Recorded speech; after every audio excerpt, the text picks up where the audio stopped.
Entonces a el doctor Salvador Castillo Castillo, quien nos va a acompañar con un complemento adicional. Ya vimos al Byron Soundbridge como el único implante de medio que de hecho hoy existe en el mercado, al Bonebridge, que es nuestro implante activo y transcutáneo de conducción ósea, el primero en el mercado, y ahora el Adhere. Y el doctor nos va a hablar de esta experiencia en México y qué hemos aprendido. Bienvenido, doctor. Muchas gracias, Andrea. Muchas gracias a Medel por la oportunidad. Gracias a ustedes por estar aquí. Y bueno, vamos a comenzar porque tengo apenas 10 minutos. Cuando una compañía nos entrega un producto nuevo, sea cual sea, normalmente hay ciertas normativas o nos lo presentan. Este equipo es esto, sirve para esto, hay que manejarlo dentro de estos parámetros y entonces vas a obtener este resultado deseado, ¿no? La cuestión es que nosotros no trabajamos solamente con aparatos, trabajamos con pacientes. Y a la hora de aplicar esa tecnología a los pacientes, pues vamos aprendiendo ciertas cosas, vamos conociendo el dispositivo, vamos conociendo a nuestros pacientes y vamos tratando de hacer más eficiente la manera en la que esto funciona. Entonces el contenido lo he querido dividir básicamente en qué es lo que sabíamos, qué sabemos ahora y dentro de ese qué sabemos ahora, pues qué es lo que hemos aprendido del manejo del Adhere, que es un equipo que vamos a conocer un poquito, ¿no? Realmente no me voy a meter en cuestiones muy técnicas porque eso lo pueden leer ustedes en un brochure o en un white paper. El objetivo aquí es más bien dar como tips clínicos, ¿no? De cómo utilizarlo. Hace 20 años, cuando yo estaba estudiando la especialidad, pues se nos decía esto, ¿no? Hace 20 años un oído era suficiente cuando teníamos un paciente con una microtia unilateral. Simplemente dedícate a cuidar y a vigilar el oído sano. Al otro, pues no le hagas mucho caso, dile que ya se ha dado por perdido, pero dile al paciente que va a llevar una vida normal y que todo va a estar bien, y etcétera, ¿no? Con el paso de los años, afortunadamente, pues nos hemos dado cuenta de que esto no es así, que toda hipoacusia, incluso la unilateral, pues tiene una repercusión a nivel del neurodesarrollo de nuestros pacientes y que es completamente fundamental el tratar de subsanar estas situaciones desde las etapas más tempranas de la vida. ¿Por qué menciono esto? Porque nosotros solíamos trabajar con otro tipo de dispositivos. Las herramientas que utilizábamos antes para la vibración ósea eran útiles y la verdad es que les agradecemos mucho todos los años de servicio que nos dieron porque nos ayudaron a sacar de la discapacidad a muchos de nuestros pacientes, pero la verdad es que podrían ser un verdadero dolor de cabeza en muchos sentidos, ¿sí? Y no me refiero, yo dejaría hasta el final el aspecto estético. Creo que tendríamos que hablar de otro tipo de situaciones como podrían ser pues, la comodidad del paciente, el hecho de que se requería una cantidad de presión importante en el cráneo y que utilizábamos ya sea diademas que eran rígidas o bandas elásticas, pero que eran bandas elásticas inventadas por los pacientes que bueno, usaban hasta el resorte del calzón del paciente para ponérselos y que no proveían realmente la presión necesaria a veces para lograrlo, ¿no? O que estaban envolvían el micrófono del aparato y entonces ya la ganancia no era la misma, etcétera, ¿no? Entonces había una serie de inconvenientes que realmente hemos tratado de subsanar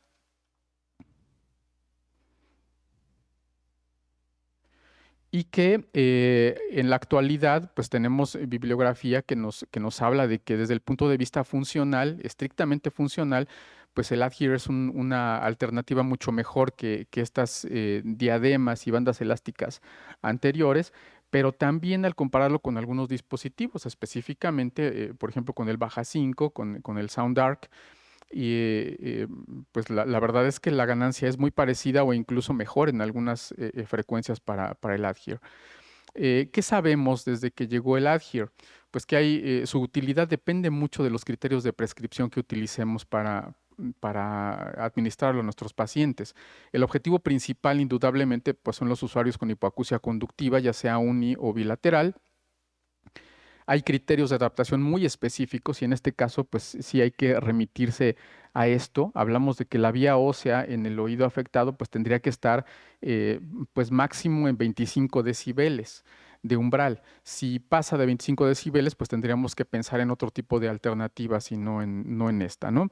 Pero también hay cierta versatilidad porque podemos utilizarlo para el tratamiento o la habilitación o rehabilitación de pacientes con SSD.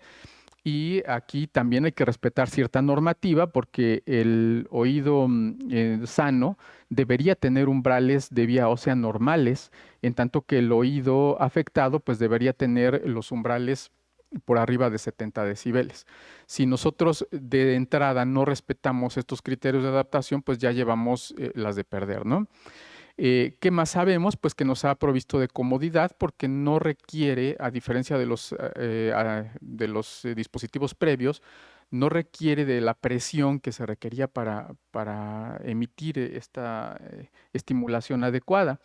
La sencillez de uso, que la verdad es muy sencillo, basta un poco de práctica el abrochar literalmente el aparato al adhesivo o en su caso a la banda elástica, ¿sí? Y pues obviamente las ventajas estéticas que esto trae, ¿no? Que traen que si los colores o que si la forma, que si el tamaño, simplemente el hecho de que no tengamos que utilizar dos dispositivos, es decir, un aparato auditivo y un vibrador, sino que las dos cosas estén incluidas en una sola, pues nos trae ya una ventaja que también es estética, ¿no? Hay facilidad para el uso bilateral, tenemos algunas bandas elásticas que ya son dobles para los pacientes que lo requieran. Y bueno, la facilidad para configurarlo. Realmente, si comparamos lo que tenemos o las herramientas que tenemos para adaptar un Adhere comparado con las herramientas que tenemos para adaptar un aparato en una pérdida neurosensorial, pues no tiene nada que ver, simple y sencillamente porque aquí tenemos un rango dinámico absolutamente completo que nos deja maniobrar sin mayor problema, en tanto que el rango dinámico se cierra muchísimo en el caso de las neurosensoriales y eso nos limita también y hace que requiramos pues ya fórmulas de adaptación y etcétera. En el caso del Adhere no se requiere todo esto. No se habla de una adaptación como tal, sino de una configuración del dispositivo. Sin embargo, a pesar de que nosotros tenemos la posibilidad de hacer una adaptación lo más lineal posible, también hay opciones de configuración que incluso se llegan a meter en la compresión. ¿Sí? Es decir, podemos manipular también el dispositivo para conseguir una mejor adaptación en casos individuales de nuestros pacientes. Sabemos también que es posible usarlo como herramienta inicial antes de otras alternativas como el Bone Bridge. De hecho, podría ser un elemento de primer contacto importantísimo desde los primeros meses de vida, que es cuando los pacientes comienzan precisamente con ese trabajo de categorización de fonemas y que nos podríamos perder si nosotros nos limitamos a adaptar esto después. Es posible utilizarlo también de forma temporal en aquellos pacientes con problemas crónicos de oído medio, en lo que se resuelve el problema de oído medio y nos libramos de esas secuelas que podrían quedar para toda la vida, sobre todo en los primeros años de vida. ¿Qué es lo que hemos aprendido? Pues que debemos explicar cuidadosamente los alcances y limitaciones de cualquier dispositivo de audición, incluyendo el Adhere, por supuesto. ¿Sí? Nosotros debemos hablarle a los pacientes, por ejemplo, de la burbuja acústica y debemos explicarles que el hecho de que les coloquemos un dispositivo cualquiera que sea, no implica que ese paciente va a estar escuchando cómo se cae un alfiler en la habitación de al lado. ¿Sí? Ese no es el objetivo ni de este ni de ningún otro dispositivo de audición, pero eso lo tienen que tener claro los pacientes, porque si no van a pensar que nosotros los engañamos o que estamos fallando con eso, ¿no? Este es un letrero que me encontré que hay en algunas sastrerías o lugares en donde reparan zapatos en México y creo que deberíamos tenerlo también nosotros en nuestros consultorios porque la verdad es que ningún dispositivo de audición va a suplir a un oído sano, ninguno. Hasta la fecha todavía no. Es importante explicar por qué se prescribe el Adhere en vez de otros dispositivos y cuál es el objetivo principal y los alcances y las limitaciones de su adaptación. Hay que prevenir situaciones dermatológicas que podrían complicar la adaptación. Hay que recordar que el adhesivo va sobre la piel y esa piel tiene que estar sana o lo más sana posible. Si hay pacientes con dermatitis atópica o etcétera, pues hay que buscar la asesoría de un dermatólogo para que nos ayude a mejorar esta cuestión. Es básico sugerir encarecidamente la lectura del manual de usuario. En México, supongo que en Latinoamérica pasa algo similar, no acostumbramos a leer mucho, o los pacientes no leen mucho, ¿sí? Entonces nosotros tenemos que explicarles, pero también sugerirles que lean los manuales de uso, ¿no? Y además permanecer siempre atentos a las dudas que surjan durante el uso. Hay que dejar muy claro al paciente lo que se puede hacer y lo que no es prudente hacer mientras se utiliza el Adhere, ¿sí? Hay cosas que son de sentido común. ¿sí? Pero la verdad es que ahí nos enfrentamos a una línea muy delgada, porque nosotros adaptamos un aparato de audición para tratar de evitar la discapacidad de nuestros pacientes. Si nosotros ponemos un dispositivo y le decimos, ya está puesto, pero no puede hacer esto, ni esto, ni esto, ni esto, ni esto, ni esto, ni aquello, en realidad lo estamos discapacitando más. Entonces no se trata de eso, hablamos también de niños que tienen que jugar, tienen que hacer actividades y todo, pero bueno, también hay que tener sus límites, ¿no? Al inicio, dedicar un buen tiempo a explicar la preparación del sitio, la colocación del adhesivo y también la colocación correcta del dispositivo. En caso de fallas hay que pedir que se repita el procedimiento en presencia del audiólogo. Así como colocarlo es importante, retirarlo también. Entonces hay pacientes a los que la falla es la forma en cómo retiran también el dispositivo porque lo hacen de manera abrupta o lo hacen directamente sin angularlo y entonces eso provoca que el adhesivo no dure tampoco tanto tiempo. Hay que explicar el tiempo de duración estimado de los adhesivos siempre y cuando estos ya hayan sido colocados apropiadamente. Ojo, ¿sí? Hay que leer las letras chiquitas de la adaptación de esto. Esta es una serie de estudios en donde se ha visto cuál es la duración de los adhesivos. La media es aproximadamente de 5. La mínima, normalmente lo que vemos es entre 3 y 7 días, pero esto depende de muchas cosas como el clima o como las características propias de la piel de cada paciente, ¿no? En su caso, hay que mostrar nuevamente la forma correcta de colocarlos y algunas alternativas cuando las características de la piel o del clima no permitan una duración adecuada del adhesivo. ¿Sí? Esto es bien importante porque podemos utilizar, por ejemplo, tintura de Benjuy, que la usamos mucho en los hospitales para pegar el micropor en pacientes en terapia intensiva y que puede servir mucho como un refuerzo del adhesivo, ¿no? Pero si el paciente no lo coloca bien o lo quita mal, pues le pueden poner lo que sea, ¿no? ¿Cuál es el límite para permitir que los pacientes inventen cosas, ¿no? Le pongan micropor o les pongan incluso de estas vendas que utilizan los deportistas para lesiones o etcétera? ¿Cuál es el límite? Pues el límite es que no impida el funcionamiento correcto del dispositivo. Si funciona y el rendimiento del dispositivo no se ve afectado, pues lo pueden utilizar si eso les acomoda. ¿Sí? Si yo coloco una gorra de natación, seguramente voy a resolver el problema de la colocación del dispositivo, pero me voy a meter en otros problemas porque voy a estar tapando los micrófonos. Entonces el rendimiento no va a ser igual. Entonces no es algo idóneo, ¿no? Se tiene que mantener eso. Ya voy a terminar, ¿eh? Explicar que el sonido de retroalimentación es normal en algunas situaciones, pero que su presencia habitual no es normal. Es decir, señora, si le pone la batería y lo tiene en la mano, va a estar chiflando el aparato, eso es normal.